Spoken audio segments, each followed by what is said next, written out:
Clement. A fascinating subject that is an extension of that, and you introduce it in the book on page 69, is about fortification. I was just thinking about the image you brought up of the supermarkets, you know, how they get you in with the produce and then right after is the supplements. And then if you keep going, and nowadays whenever I make an incursion into the middle of the supermarket, it's for curiosity to read the labels and what's in these things. Mm-hmm. And I'm blown away by all the fortification, and it's when I read your book and did some other studying. That is just so crazy. First of all, when they process the food, they take the nutrients out, and then they go back and add other stuff that's chemical, right? You got it. I mean, it's really amazing. There were some people with honor and ethics back then. There was a guy back in the National Academy of Science. He got a little concerned. I think his name was Browenstein. And he basically said, wait a minute, this is insane. Let's describe what fortification of food is.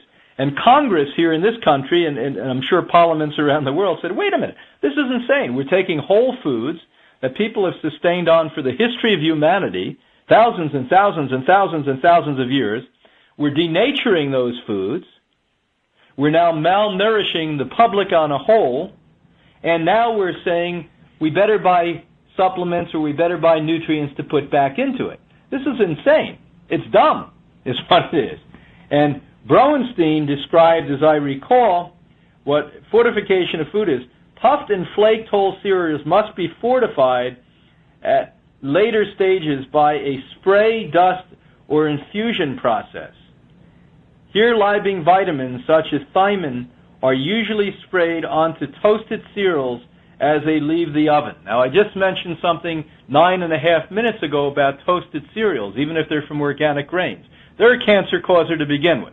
How about telling the public, why don't you take a whole organic grain and sprout it and produce 10 times more food and at least 8 times more nutrition? Because once you sprout a food that costs pennies, by the way, unlike a box of fortified, chemicalized, carcinogenic organic cereal, the same amount of nutrition that you get in a 2 fingers worth of sprouts is more than you get through that cancer-causing organic cereal that you just purchased, or cancer-causing rice milk, which is what?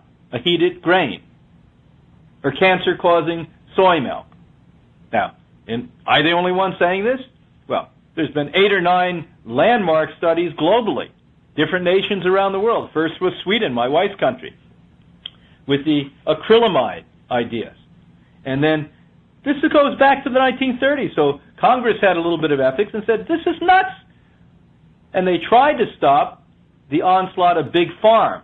You have Big Pharma, the pharmaceutical. The other evil ones are Big Farm, which, by the way, are progressively wiping out every 30 minutes in this nation alone. Every 30 minutes, a small farmer.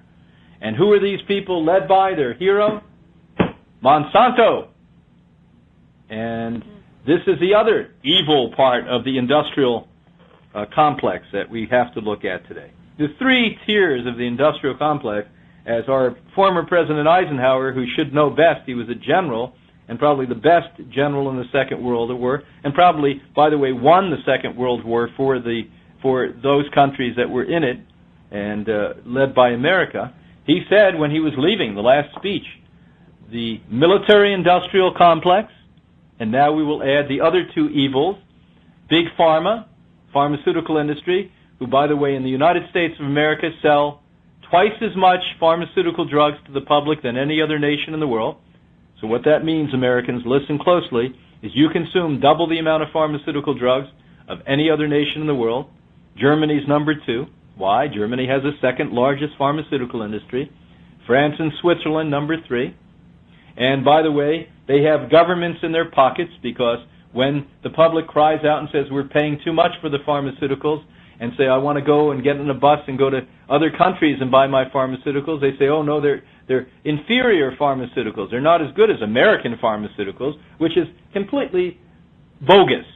It's a lie at the highest degree, because the same pharmaceutical companies who have slave labor worldwide in third world countries producing Their slave labor pharmaceutical drugs sell the same thing to Canada or to Europe that they do the United States or Mexico. So get in your buses if you're still stuck on farms and buy them because they're the same drug. As a matter of fact, they may be a little bit better because we have a higher amount of contamination in our American pharmaceutical drugs than do some others per capita. And then the last big evil one, the three-tier approach as we talk about here, is Big Farm.